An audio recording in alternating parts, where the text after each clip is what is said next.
Hello fellow collectors, thanks for clicking on the video. I hope you're all doing really well.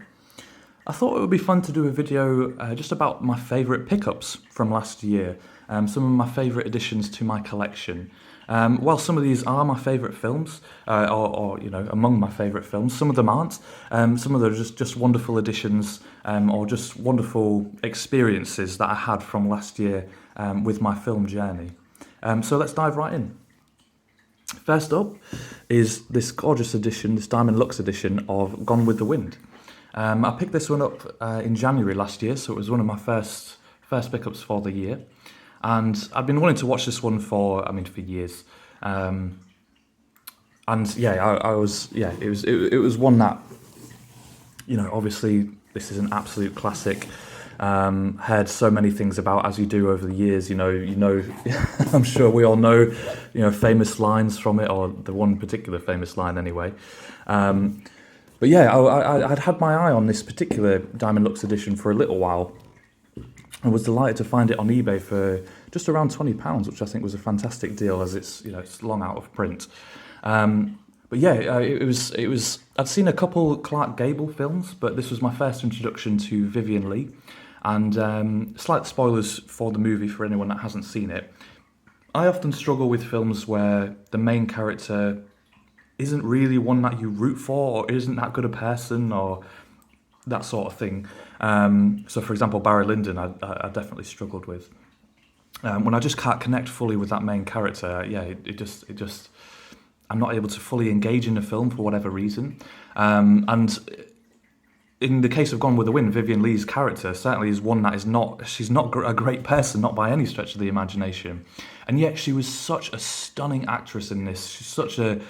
She just did such a fantastic job that I was incredibly engaged. I found myself incredibly engaged, which was surprising to me as I was watching it.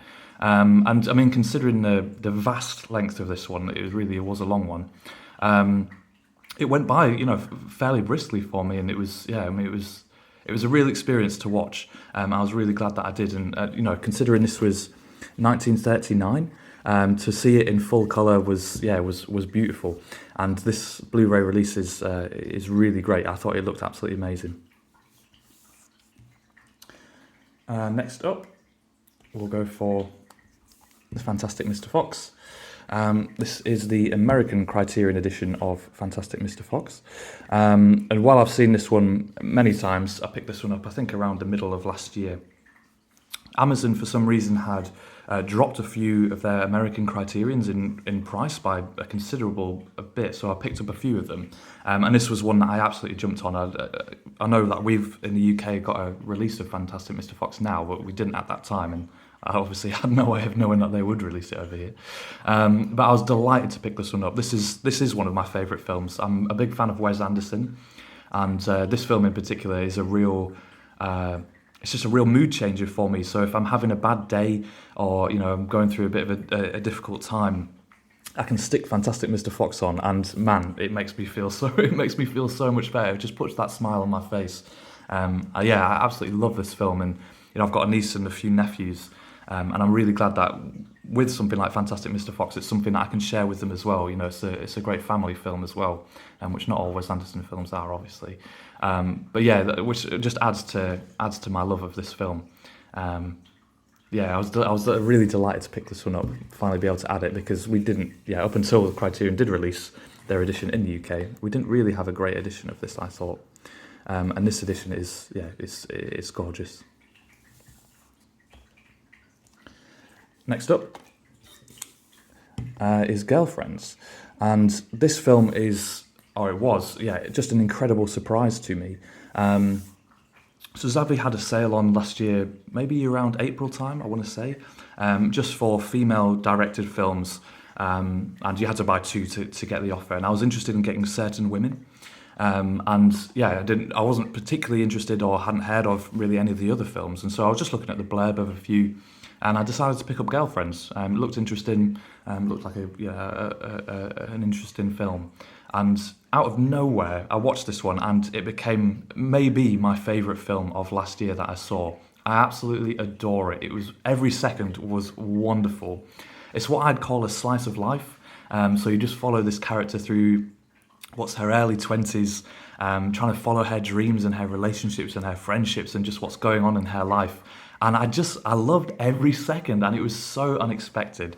It's one of my favourite things about film collecting, that out of nowhere you can have a new favourite that you just never saw coming. You know, I'd never heard of, as I said, never heard of Claudia Vale, never heard of this film with this actor, though I did recognise a couple actors in it. But yeah, what an incredible film. Again, you know, I thought quite a feel-good film. And just one that I was, yeah, as I say, I was just not expecting it. It was just a random film, you know, random pickup that I put on, and yeah, it rocketed to the top of my list. It's one of the things that I love about blind buying, where you're just not prepared for what you might get. And this was an absolute delight. Next up, we'll go for Evolution. This German Steelbook edition of it.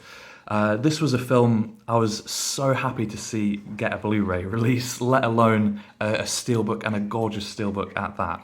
I think I picked this one up in September, so I did show it off in that video. But yeah, this was one where if people ask me that question, or you know, put that question out there, what film would you like to see get a Blu-ray release? This was always among the top of my answers. It's, you know, it was very much a family film growing up. This was a comedy that we watched all the time.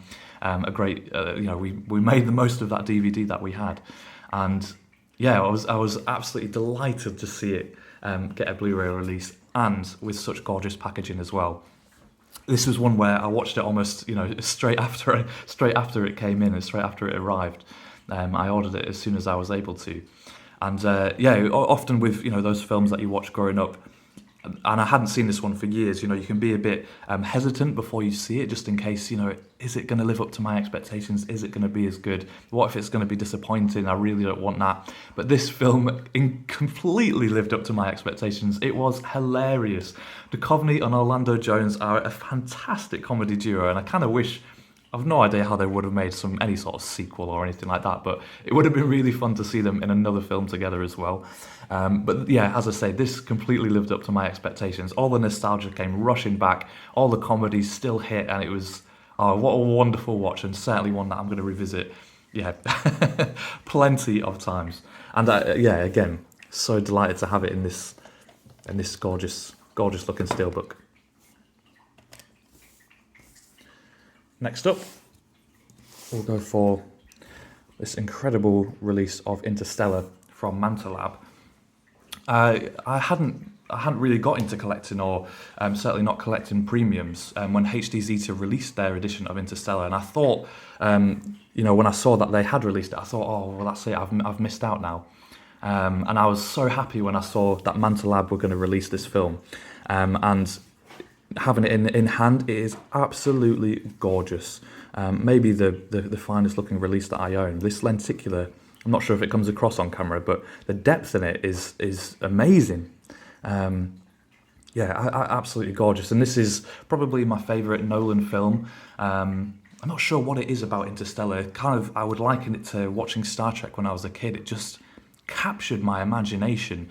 And watching Interstellar, you know, I saw it in the cinema when it first released. It just hit that same mark. It captured my imagination of journeying into the unknown and adventure and what might be awaiting you. And yeah, I absolutely love this film. So I was so happy to pick up such a beautiful edition of it, and a gorgeous looking steelbook as well. And yeah, this one was worth every penny. And my first Manta Lab release as well. And yeah, I'll certainly be picking up more from them because they've done a wonderful job. And next up, we'll go for 2-in-1, both box sets from Studio Canal. So we've got the Bunwell box set and the Godard box set. I feel like overall this year these were just important to my film journey as a whole, really. I'd never seen any films by Jean-Luc Godard or any films by Bunwell either. And yeah, these were, as I say, just both of them were a real journey going through the films. Yeah, had no expectations, no idea what to expect. and every film was different and interesting. I didn't dislike a single film out of any of these, which is is rare. It's rare for me. Just amazing to go through, and particularly the Bunwell set. I watched, I think, one a day, and so went through it quite quickly. Whereas the Goddard one was slightly more spread out, but it really drew me in. Both of these box sets did. Pierre Le Fou, I thought, that was definitely my favourite out of these. Though Le Mépris was also absolutely. They're all fantastic, but those two in particular, I think I really, really thoroughly enjoyed the most. Just hit those marks of like that gorgeous French New Wave cinema. As you would expect, but yeah, just stunning films. And the Bunwell set was just amazing. The Discreet Charm of the Bourgeoisie. It's one of those films where I watched it. And if someone had asked me straight away afterwards, oh, what was that film about? I don't think I would have been able to say. It was, I'm sure there's deep philosophical meanings going on at every turn, but I was thoroughly engaged and enraptured by it. It was such an experience. Definitely one that I'd love to revisit as well. And that Obscure Object of Desire as well was such an incredibly interesting film. I also picked up, I can't remember if I picked it up this year or last year, but the Marlene Dietrich box set from Indicator, and they have one on there, I think called The Devil is a Woman, and that Obscure Object of Desire. I remember watching this one and thinking, oh, I wonder if it was a remake of that film, but actually they're both adaptations of a previous book from, I think, the early 1900s. And just, really interesting to see that, really interesting to draw the parallels between the two films. I'd happened to just randomly watch The Devil is a Woman maybe a couple of weeks before I watched that Obscure Object of Desire, so that really added to my enjoyment of the film as a whole. But yeah, both of these absolutely incredible box sets, highly recommended from me, to get into a bit more world cinema if you're interested, and definitely so. Without being on sale, I think they possibly are slightly overpriced. But I picked this. I think I got the Bunwell set for about £32. The Goddard set for I want to say 24. And at that price, both absolutely amazing pickups. And last but not least, we've got Jumanji. This was a bit of an unexpected one for me this year, if it will stay. And it was actually my brother who recommended this to me. He'd watched it with his kids, and they all really enjoyed it. Jumanji wasn't really one that I watched growing up. I think maybe I saw it once or twice. Maybe I was never really a huge fan of it. But yeah, I thought I'll just put this one on. I had a fantastic time with this one. It's a classic comedy. They all do such a great job. The actors are fantastic. The story's decent enough. This isn't going to be winning any Oscars, but again, this is a bad day cure. If you're having a tough time, if you're having a bad day, boy, will this put a smile on your face. It was really funny. I thoroughly enjoyed my time with it, and so I decided to pick up the steelbook of it, which was really, actually really happy with how this steelbook looks so much better than a lot of other ones, and I picked this up for just about £10 on Amazon, and I think it still is around there, around the £10 mark if anyone's interested, maybe even less by now. But yeah, I was really happy to get this. Definitely one that I'm going to revisit quite a lot. I don't know about you, but I definitely have enough bad days that having these films like Jumanji and Fantastic Mr. Fox, they really make a difference on those days. But yeah, delighted to pick this one up, and a beautiful steelbook as well. So that sums it up. That was pretty much some of my favourite editions that I added to my collection during 2021. It was, what a year. What a year that it was. It definitely hurt my bank account, as I'm sure it did with many of us who are into our film collecting. But yeah, I hope you also had a really wonderful film journey during last year, and here's to some more incredible pickups for 2022.